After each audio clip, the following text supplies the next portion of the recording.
وہ جس کو کہتے ہیں نا چھوٹے منہ بڑی بات، یہ کہلوا دی اللہ تعالیٰ نے. اللہ تعالیٰ ہم آپ سے اس وقت مدد مانگ رہے ہیں جب ہم اپنی پوری کوشش کر چکے ہیں. یہ بات کہی جا رہی ہے. ہم تیری ہی عبادت کرتے ہیں اور تیری عبادت کرنے میں بڑی کوشش کرتے ہیں، اور جب اپنی کوشش کی حد تک پہنچ جاتے ہیں اور پھر اس بات کا احساس ہوتا ہے کہ اس سے آگے ہم خود کر نہیں سک رہے، تب ہم آپ کی مدد مانگتے ہیں. یہ کیا نستعین. اب آپ اس چیز کو کمپیئر کریں، اس کا تقابل کریں. ہمارا جو رویہ ہے اسلام میں آج ہماری قوم کا، اللہ تعالیٰ سے مدد مانگنے کا جو رویہ ہے، جو آپ عام طور پہ دیکھتے ہو اپنے اندر، اپنے دوست احباب کے اندر، فیملیز کے اندر، کلچر کے اندر، کیا دیکھتے ہو؟ بس جی اللہ کی مدد آ ہی نہیں رہی، کیا کر سکتے ہیں. دیکھیں جی بس اللہ نے یہی لکھا ہوا تھا، کیا ہو سکتا ہے؟ ہاتھ پہ ہاتھ رکھ کے مدد کا انتظار ہو رہا ہے. یہی بات ہوتی ہے نا. وہ پرانا قصہ ہے، کرسچنز بہت یوز کرتے ہیں، لیکن بات صحیح ہے. وہ کہتے ہیں ایک سیلاب آ رہا تھا تو سب شہر سے نکل رہے تھے کیونکہ اعلان آ گیا تھا کہ سیلاب آ رہا ہے.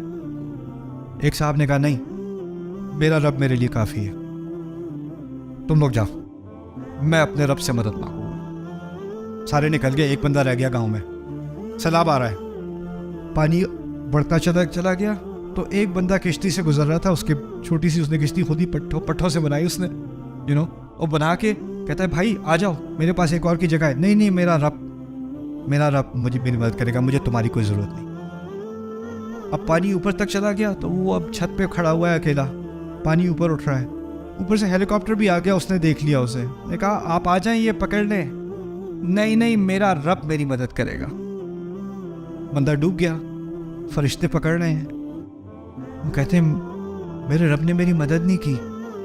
تو فرشتے کہتے ہیں گدھے، ہم نے پہلے پورے گاؤں سے بلوایا، پھر ہم نے یہ بندہ بھیجا، پھر اس کے بعد ہیلی کاپٹر بھیجا. بات کیا کہی جا رہی ہے اس لطیفے میں؟ وہ یہ ہے کہ ہمیں مدد قبول کرنی پڑتی ہے جب اللہ تعالیٰ کی طرف سے آتی ہے. اپنی کوشش بھی کرنی پڑتی ہے. ہم صرف یہی نہیں کہہ سکتے بس اللہ کی طرف سے مدد آئے گی تو دیکھا جائے گا. جب تک وہ نہیں آئے گی اب کچھ بھی نہیں ہو سکتا. اور یہ کبھی کبھی ہم اس ایکسٹریم پہ چلے جاتے ہیں نا، کیونکہ بات تو ٹھیک ہے، القادر فی الحقیقہ لیس هناک قادر فی الحقیقہ الا اللہ. اصل میں قدرت صرف اللہ کی ہے. میں یہاں کھڑا چل رہا ہوں لیکن میرے چلنے کی صلاحیت اللہ تعالیٰ کی طرف سے ہی آ رہی ہے. تو آپ بڑھ چڑھ کے اگر آپ خطبہ دے دیں کہ ہمارے ہاتھ میں تو کچھ بھی نہیں ہے، اللہ تعالیٰ کا کن جب تک نہ ہو کچھ بھی نہیں ہو سکتا. اب یہ کچھ بھی نہیں ہو سکتا، کچھ بھی نہیں ہو سکتا، آپ بار بار کہتے رہو تو انسان کے دماغ میں کیا بات آ جائے گی؟ واقعی کچھ نہیں ہو سکتا، میں بھی کچھ نہیں کر سکتا، میری صورتحال بالکل نہیں بدل سکتی، بس اللہ ہی کرے گا. اب اللہ کی مدد مانگی جا سکتی ہے. اور یہ میں بات خاص اس لیے دہرا رہا ہوں کہ جب میں پہلی دفعہ پاکستان آیا تھا اس ٹور میں کچھ مہینے پہلے، تو سب سے عام سوال مجھے یہ ملا تھا، اللہ تعالیٰ میری دعائیں کیوں نہیں قبول کر رہے؟ اللہ تعالیٰ سے میں نے بہت مدد مانگی، مدد آ نہیں رہی. میں نے آپ نے کیا کیا ہے؟ دعا. اور کیا کیا ہے؟ اور زیادہ دعا، روزے بھی رکھے ہیں میں نے. آپ نے خود کچھ کرنا نہیں ہے، بس مدد مانگنی ہے. اور یہ کس چیز کی مخالفت ہے؟ ایاک نستعین کی. ایاک نستعین. اچھا آؤ، اگر اس کی ترتیب بدل دی جاتی، ایاک نستعین ہوا ایاک نعبد، تو کیا فرق پڑنا تھا؟ تھوڑا سوچتے ہیں اس بارے میں. اصل میں پہلی بات تو یہ ہے کہ ہماری اس زندگی کا بنیادی مقصد اور جو اصل نتیجہ تھا پہلی 3 آیات کا، وہ مدد مانگنا نہیں تھا. اس کا نتیجہ پہلا کیا تھا؟ مجھے اس رشتے کی جو مطالبے ہیں نا وہ پورے کرنے ہیں. تو اس رشتے کی بنیاد کیا ہے؟ استعانہ نہیں ہے، مدد مانگنا نہیں ہے. اس رشتے کی بنیاد کیا ہے؟ عبادت. اور یہی ایک بنیادی فرق ہے ہمارے مذہب میں اور باقی تمام مذاہب میں. یہ بات بھی سمجھ لینا. باقی تمام مذاہب میں اصل بنیاد ہے خدا میری مدد کرے گا. یہ سارے خدا میری مدد کریں گے. یہ کسی نہ کسی طرح ہماری کسی نہ کسی معاملے میں، پیسے کے معاملے میں، فیملی کے معاملے میں، جنگ کے معاملے میں، یہ ہماری مدد کریں گے. ہم یہ فلانے چڑھاوے چڑھائیں گے، ہماری مدد ہوگی. ہم یہ باتیں کریں گے, یہ پوجا کریں گے, ہماری مدد ہوگی. مدد مدد مدد مدد اور مدد.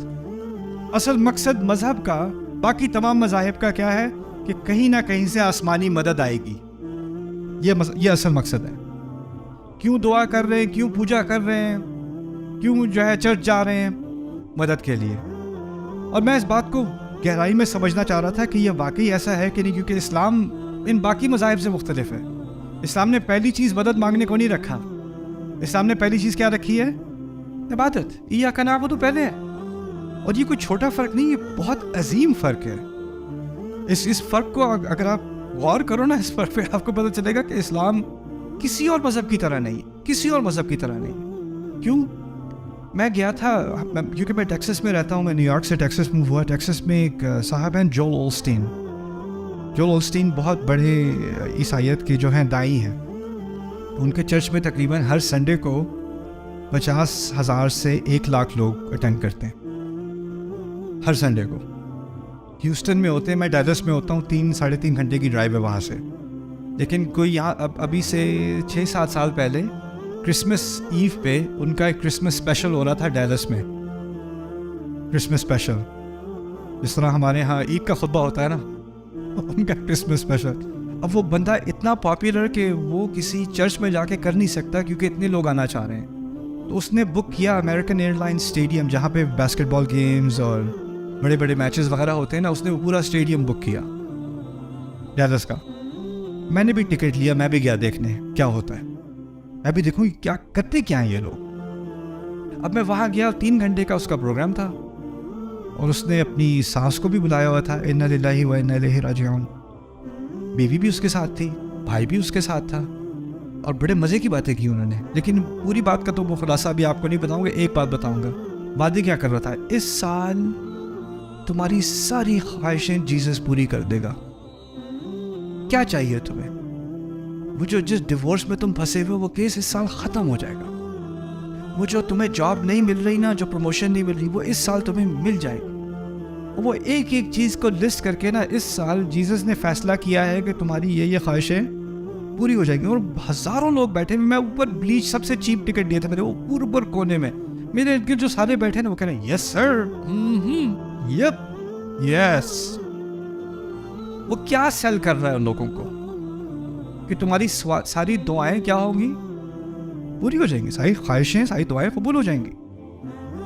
ایک دفعہ اس نے 3 گھنٹے میں ایک دفعہ اس بات کا ذکر نہیں کیا کہ ہماری زندگی کا مقصد کیا ہے, اس خدا کی, جس خدا کو ہم مانتے ہیں اس کی عبادت. نا نا نا نا نا, وہ تو ٹھیک ہے, بس خدا سے مانگو مانگو اور مانگو, اور وہ دے گا اور وہ دے گا اور وہ دے گا.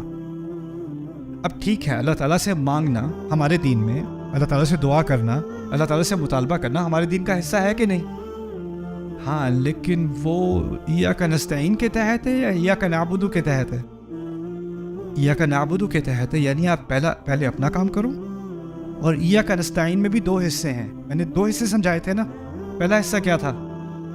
اپنی کوشش, اور پھر اور یہ جو کوشش اور جو آپ مطالبہ کر رہے ہو وہ عبادت کے تحت ہے. یعنی میں اللہ تعالیٰ کی عبادت کرتے ہوئے اب میری زندگی کے مقصد اور اس کے جو گولز ہیں, جو میرے اہداف ہیں, جن چیزوں کے پیچھے میں بھاگ رہا ہوں, کیونکہ میں اللہ تعالیٰ کا عبد بننا چاہ رہا ہوں زیادہ سے زیادہ, اب ان گولز پہ بھی اثر پڑا. جن چیزوں کے پیچھے میں پہلے بھاگ رہا تھا, ایاک نعبد سے پہلے جن چیزوں کے پیچھے بھاگ رہا تھا, اب ان چیزوں کے پیچھے نہیں بھاگ رہا, کسی اور چیز کی طرف دوڑ رہا ہوں.